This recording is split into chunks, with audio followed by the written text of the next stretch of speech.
How long can a nation survive on shutdown threats and excuses? Remember, we fight for what's right because it's time to go right. Welcome to Go Right with Peter Boykin. The constitutionalist for liberty. This is not noise. This is accountability. How long can a nation survive on shutdown threats and excuses? This is not how a republic functions. This is brinkmanship as governance, crisis as culture, powerlessness as power. Stability is not a luxury. It is a prerequisite for freedom. This is Go Right with Peter Boykin!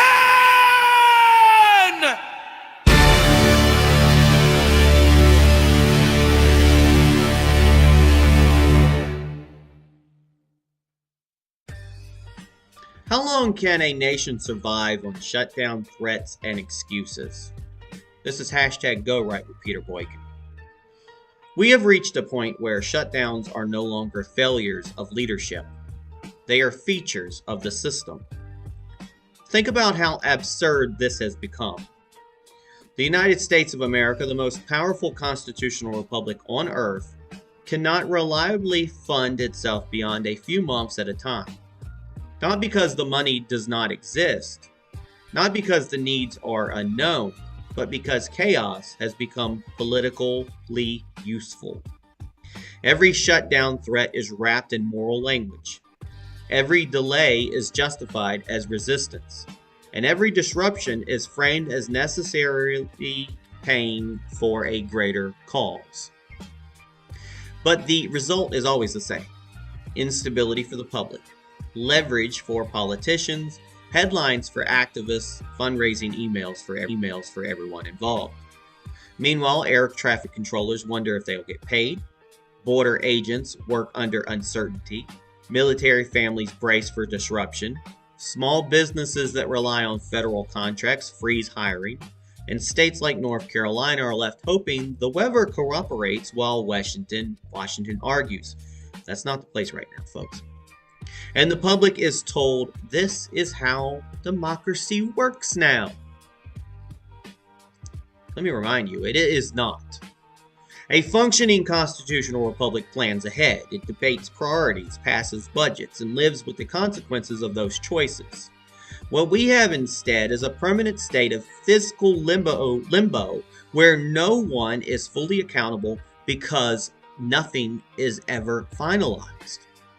Shutdowns are no longer just congressional tools. They have become cultural weapons.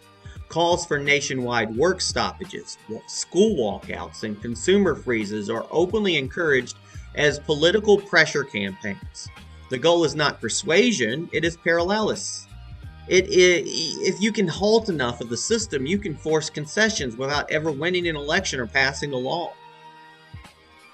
And that should concern everyone, regardless of ideology. You cannot run national defense, infrastructure, border enforcement, disaster response, or economic planning on 3-month extensions and emergency patches. You cannot protect civil liberties while governing through constant crisis. And in short-term fixes are not responsible compromises, they are abdications. A 4-year budget framework, at a minimum, serious multi-year funding agreements would not eliminate political conflict, but it would force it into the open. Leaders would have to defend priorities instead of hiding behind deadlines. Voters would be able to judge results instead of rhetoric. The alternative is what we have now. Endless standoff, manufactured emergencies, and a nation always one vote away from disruption. A republic cannot run on hashtags, shutdowns, or brinkmanship. Stability is not a luxury. It is a prerequisite for freedom. If we keep kicking the can down the road, eventually there'll be no road left. This is Peter Boykin. This is hashtag Go Right with me, Peter Boykin. You can check us out on GoRightNews.com, GoRightNC.com, and PeterBoykin.com. This is Peter Boykin, and this is hashtag Go Right. You can check us out on GoRightNews.com, PeterBoykin.com, and GoRightNC.com. Welcome to walk, nobody marked on a map, where failure wears a strategy cap. Shutdowns aren't cracks in the plan, they are the plan. Chaos sharpened, shoulders stand.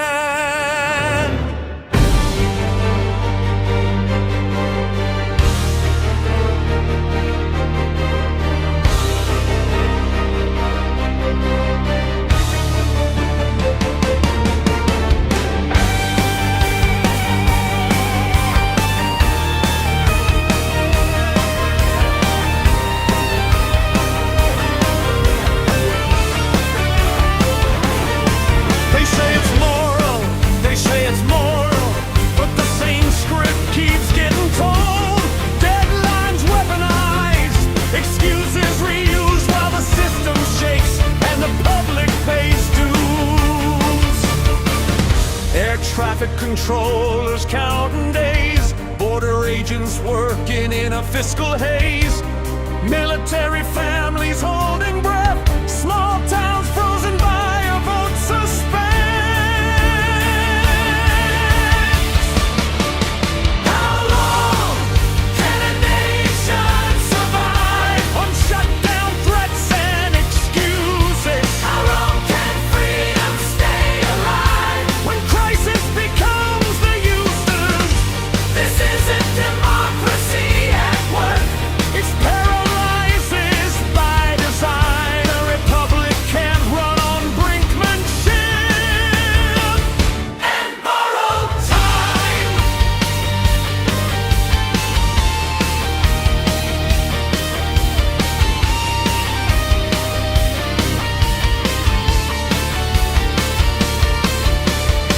A constitutional republic doesn't guess, it plans ahead and owns the mess, debates priorities in the light, passes budgets, lives with what's right.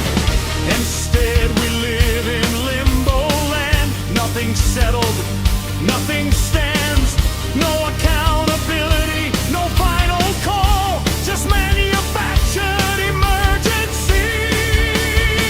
How the loop installed. Shutdowns became cultural weapons. Work stoppages sold as virtue. Pressure without persuasion.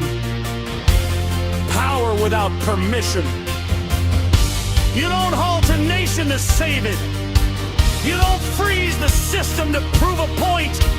You don't govern through hashtags and call it liberty. 3-month extensions, emergency patches, a nation one vote away from disruption. How long can a nation survive on shutdown threats and excuses? You can't defend borders or civil rights inside perpetual abuses.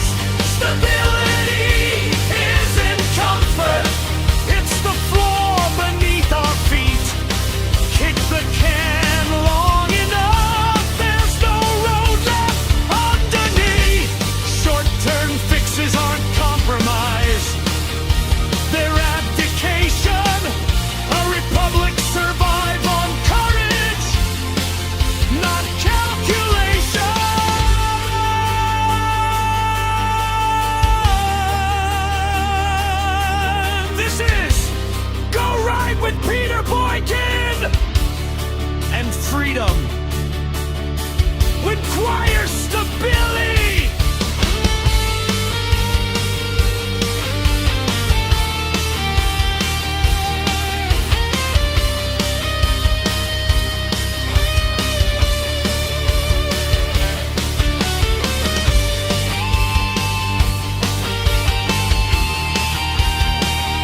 lights flicker out.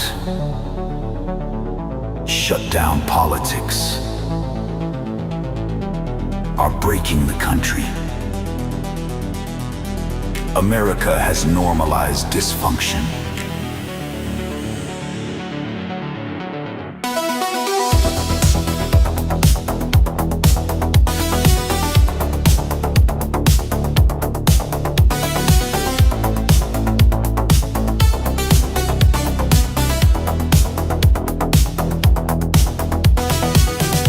America has normalized dysfunction. America has normalized brand-int. They are no longer the accidental result of disagreement. They are deliberate leverage points used by political factions that understand instability itself has become a political tool. Kicking the can till shut down, till the lights flicker out, dancing through the deadline, while the system counts us down. Kicking the can till shut down, neon lies borrow truth. You can feel the power fading every time they hit postpone. Whether it is Congress flirting with another funding lapse or activists calling for a so-called national shutdown, the pattern is the same. Short-term disruption is sold as moral urgency, while long-term stability is treated as expendable.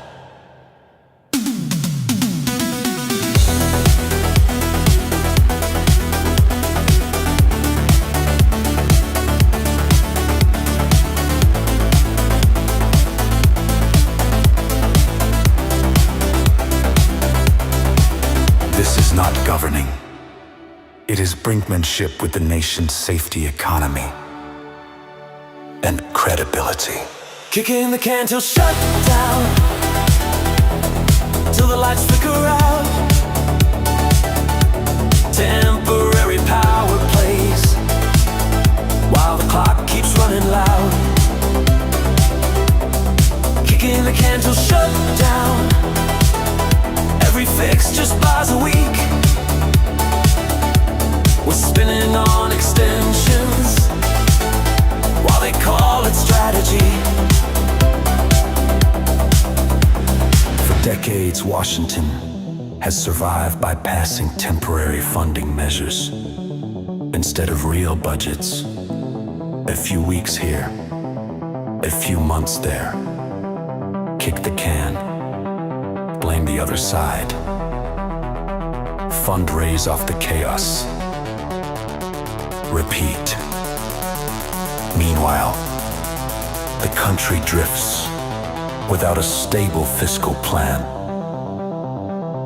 Federal agencies operate in limbo, and Americans are told to accept uncertainty as the cost of politics.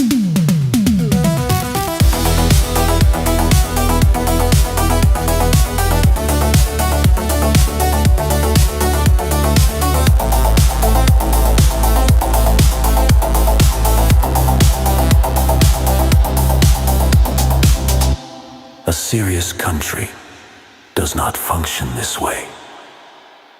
Kicking the can till shut down, till the lights flicker out. This isn't crisis anymore. This is how it's done now. Kicking the can till shut down, feel the floor begin to bend. You can't govern by extension. You can't dance around the end.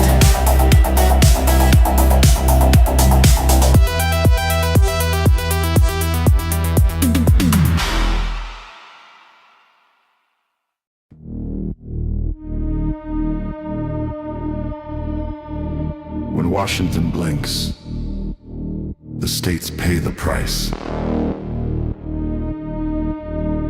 federal shutdown games do not stay confined to Washington.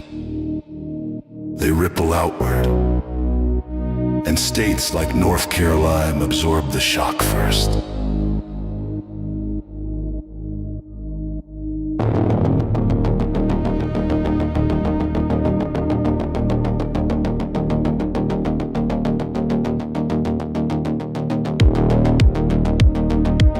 North Carolina depends on predictable federal coordination during weather extremes, hurricanes, flooding, winter ice storms, heat emergencies, and infrastructure strain do not pause because Congress failed to pass a budget. Emergency managed planning assumes federal continuity, FEMA coordination, disaster reimbursements, transportation funding, coastal protection projects, military base operations, and weather response staffing all rely on the federal government remaining operational.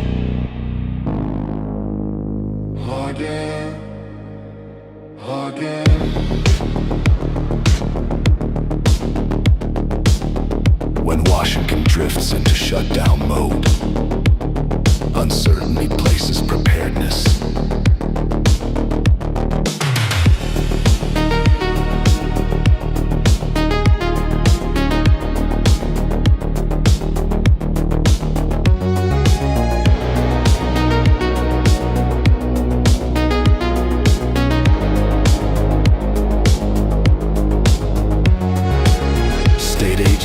Are forced to plan contingencies. Instead of responses, local governments hesitate to activate resources without clarity on reimbursement. Critical infrastructure projects slow or stall federal employees, and contractors across North Carolina face delayed paychecks while still being expected to report for duty. Prepared, not ready. Ready, not funded.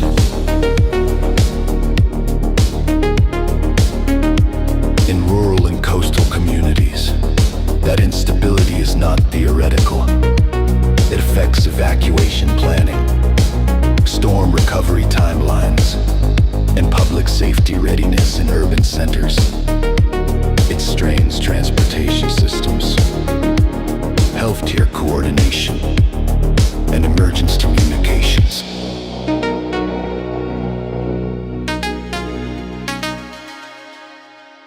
Prepared, not ready.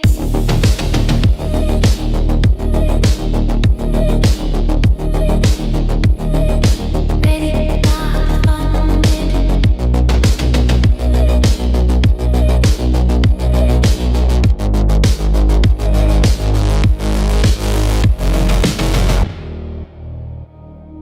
In rural and coastal communities, that instability is not theoretical. It affects evacuation planning, storm recovery timelines, and public safety readiness in urban centers. It strains transportation systems, healthcare coordination, and emergency communications.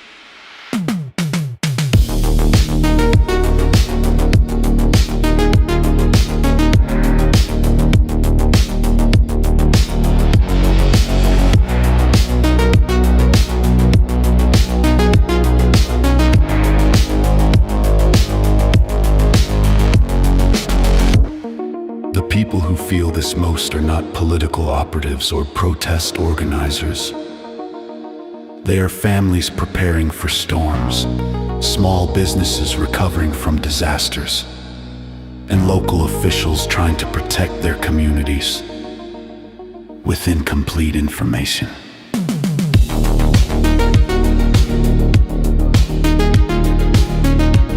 A nation that governs